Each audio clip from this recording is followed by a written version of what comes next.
Hello students, now we are going to continue our chapter number 9 of science reproduction in animals and this is video number 2।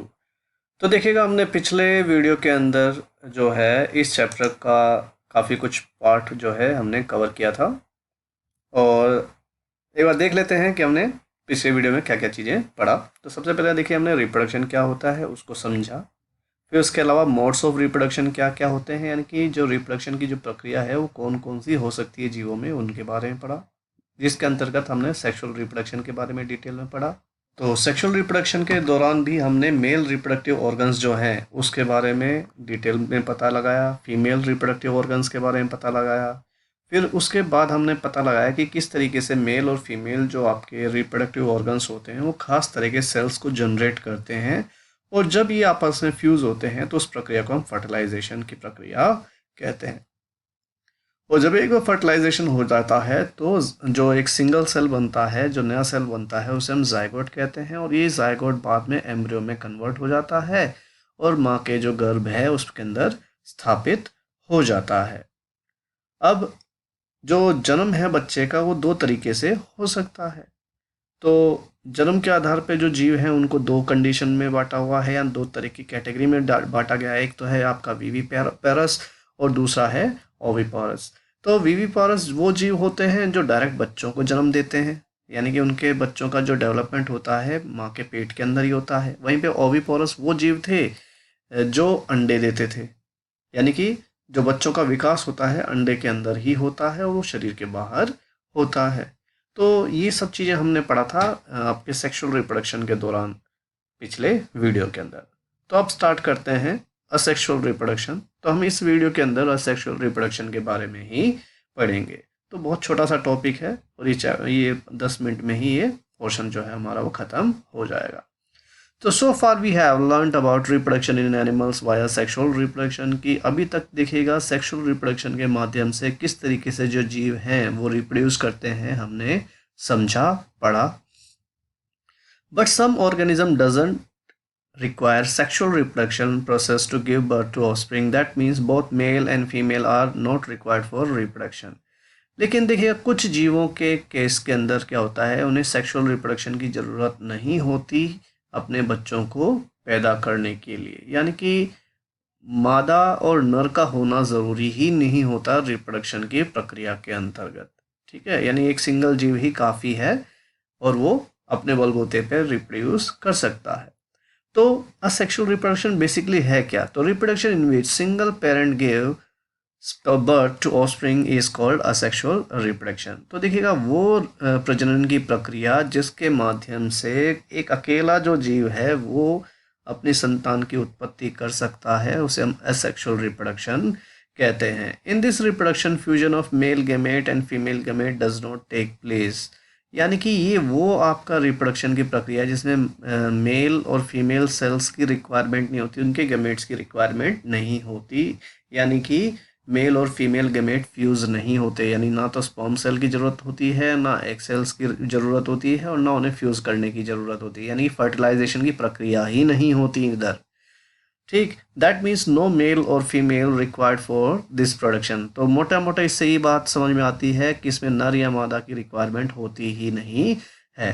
This type of reproduction is found in hydra, amoeba, Plasmodium and starfish. तो देखिएगा कुछ जो जीव हैं जिनके अंदर इस तरह की रिप्रोडक्शन देखने को मिलता है उसमें हाइड्रा है, अमीबा है, प्लाज्मोडियम है, इसके अलावा स्टारफिश जैसी बड़ी मछलियाँ भी हैं।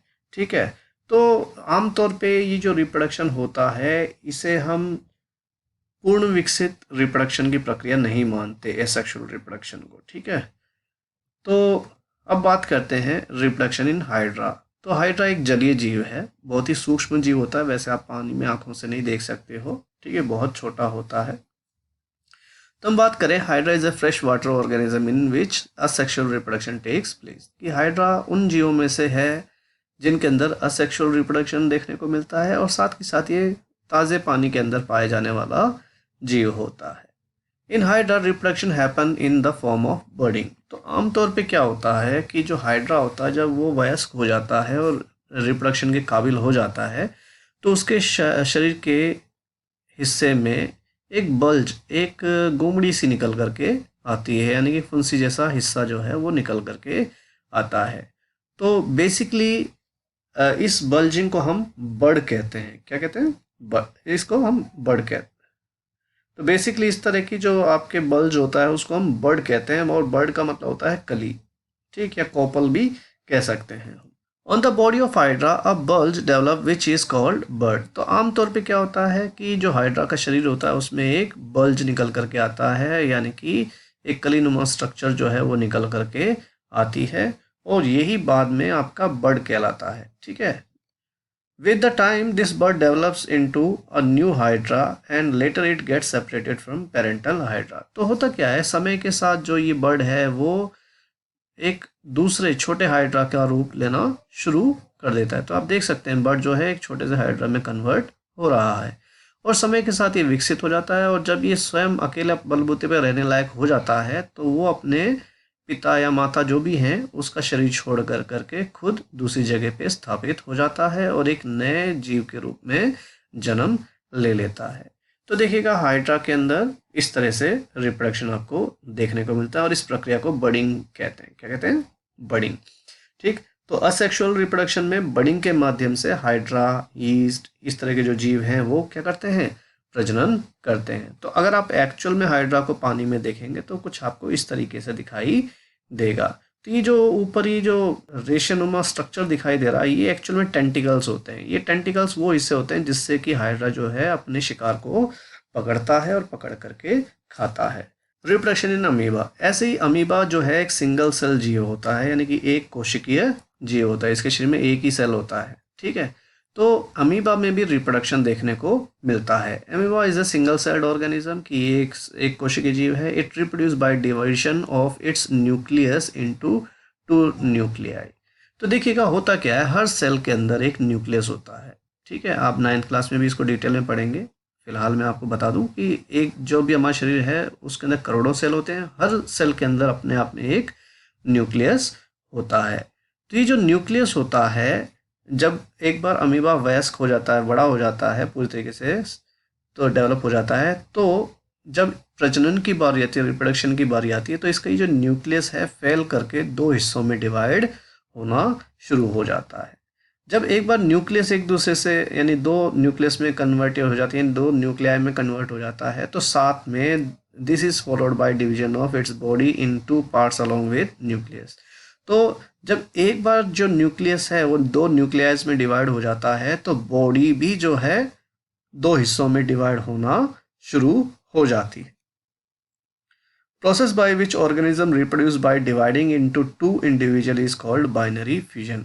और समय के साथ क्या होता है कि ये जो 2 अलग अलग सेल्स का जनरेशन हो रहा है, ये 2 सेल्स एक दूसरे से अलग हो जाते हैं और 2 इंडिविजुअल अमीबा जो है वो पैदा हो जाते हैं, यानी कि जो पिता या माँ थी उसी से नए 2 सेल्स का निर्माण हुआ है, यानी कि नए जो 2 जीवों का जन्म हुआ है।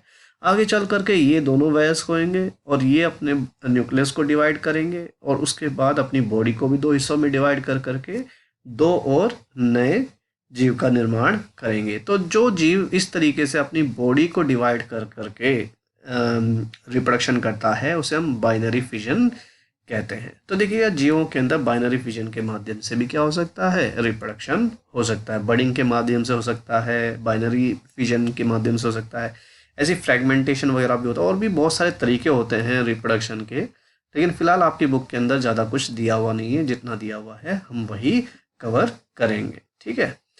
आगे चलते हैं। क्लोनिंग। तो क्लोनिंग भी क्या है? एक ऐसा ही तरीका है जिसके माध्यम से हम क्या कर सकते हैं? नए जीव की उत्पत्ति कर सकते हैं। लेकिन ये तरीका होता है आर्टिफिशियल तरीका, यानी कि कृत्रिम तरीका है। ये नेचुरली नहीं करते हम, है ना। इसके लिए हमें अप्राकृतिक जो तरीके हैं उनका इस्तेमाल करना पड़ता है। तो cloning is a process of generating an exact copy of cell or any living part or complete organism artificially in laboratory. कि क्लोनिंग एक ऐसी प्रक्रिया है जिसके माध्यम से या तो हम किसी सेल की कॉपी बनाते हैं या किसी जिंदा पार्ट को हम बनाते हैं, ठीक। जीव का कोई हिस्सा ही डेवलप करते हैं, पूरा शरीर हम डेवलप नहीं करते, या फिर पूरे के पूरे जीव को ही आर्टिफिशियली कृत्रिम तरीके से लेबोरेटरी में पैदा करते हैं। तो देखिएगा Ian Wilmut successfully conducted cloning at Roslin Institute in Edinburgh, जो कि स्कॉटलैंड में है। तो देखिएगा दुनिया में सबसे पहली बार जो क्लोनिंग की प्रक्रिया की गई थी वो इयान विल्मट नाम के एक साइंटिस्ट के द्वारा की गई थी और उनके साथियों के द्वारा की गई थी। और ये रोजलिन इंस्टीट्यूट है जहाँ, जो कि एडिनबर्ग नाम के शहर में है, और ये एडिनबर्ग स्कॉटलैंड में है। स्कॉटलैंड एक देश का नाम है। तो यहाँ पे इयान विल्मट ने सबसे पहली बार क्लोनिंग के माध्यम से एक स्वस्थ जीव को पैदा किया था। तो आप देख सकते हैं ये इयान विल्मट हैं और ये वो भेड़ है जिसको इन्होंने आर्टिफिशियली पैदा किया था, और इस भेड़ का नाम रखा गया था डॉली।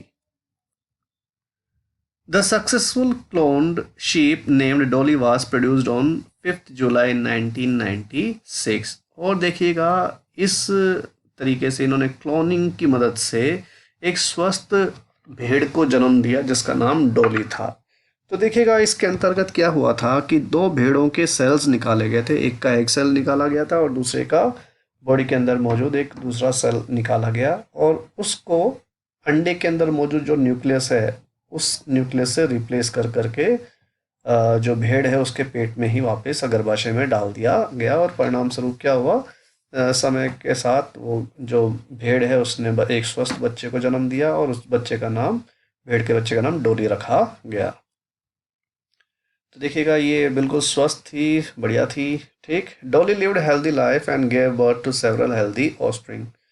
तो जो डॉली थी इसने एक अच्छी स्वस्थ ज़िंदगी जी, साथ के साथ उसने बहुत सारे स्वस्थ बच्चों को भी पैदा किया, यानी कि कोई भी कमी जो है वो इस जीव के अंदर देखने को नहीं मिली थी। इट डाइड ऑन 14 फरवरी 2003। तो काफ़ी लंबे टाइम तक जिंदा रही, ठीक है, यानी 5-7 साल जिंदा रही, और 14 फरवरी 2003 को लंग की कोई इन्फेक्शन की वजह से इसकी जो है डेथ हो गई थी। ठीक है, तो जब क्लोनिंग के माध्यम से जब डॉली को पैदा किया गया तो पूरी दुनिया में हो हल्ला हो गया था, और जो अलग अलग तरह के धार्मिक विचारधारा वाले लोग थे और अलग अलग के जो धर्म के लोग थे उन सबों ने इस चीज़ का बड़ा ज़बरदस्त विरोध किया था, ये कहते हुए कि हम अप्राकृतिक ढंग से ये काम कर रहे हैं तो ईश्वर नाराज़ हो जाएंगे और हम प्रकृति को नुकसान पहुंचा रहे हैं। इस तरह की बहुत सारी बातें हुई थी और बड़ा विरोध हुआ था। ठीक है, तो ये नॉर्मल है। और उसके बाद तो धड़ल्ले से क्लोनिंग की प्रक्रिया पूरी दुनिया में शुरू हुई। तो the process of cloning is very complex, that is why sometimes severe genetic abnormalities are seen in animals और they die soon after birth. लेकिन देखिएगा क्लोनिंग हालांकि इन्होंने तो सफलतापूर्वक कर लिया, लेकिन उससे पहले और उसके बाद भी काफ़ी बड़े लेवल पर जो है क्लोनिंग की मदद से अलग अलग तरह के जीवों को पैदा करने की कोशिश की गई। लेकिन प्रॉब्लम क्या थी कि ये जो क्लोनिंग की प्रक्रिया होती है बड़ी कॉम्प्लेक्स होती है, और उसमें किसी भी तरह की गड़बड़ी होने से जो जानवर पैदा होता था उसके अंदर ज़बरदस्त जेनेटिक अबनॉर्मेलिटी देखने को मिलती थी, यानी शारीरिक कुरूपताएं या गड़बड़ियां देखने को मिलती थी, या फिर they die soon after birth, या फिर जन्म के तुरंत कुछ समय बाद ही वो मर जाया करते थे। तो इसका भी बड़ा ज़बरदस्त विरोध हुआ और जो है लोग जो है धरने हड़ताल वगैरह पे आ गए। बहुत सारे देशों में जो क्लोनिंग की मदद से जो संतान उत्पत्ति है या फिर जो जीवों को पैदा करने की प्रक्रिया है उस पर बैन लग गया था। ठीक, तो वैसे क्लोनिंग भी एक तरीका है जिसके माध्यम से हम किसी भी जीव को दोबारा से पैदा कर सकते हैं, यानी कि हम इसके लिए एग सेल्स का होना या फिर स्पर्म सेल्स के होने की रिक्वायरमेंट नहीं है। हमें सिर्फ एक ज़िंदा सेल चाहिए होता है, उसका न्यूक्लियस चाहिए होता है, हम उसकी मदद से क्या कर सकते हैं, एक नए जीव को पैदा कर सकते हैं। So it is all about this chapter, and if you like this chapter please press like button and subscribe my channel.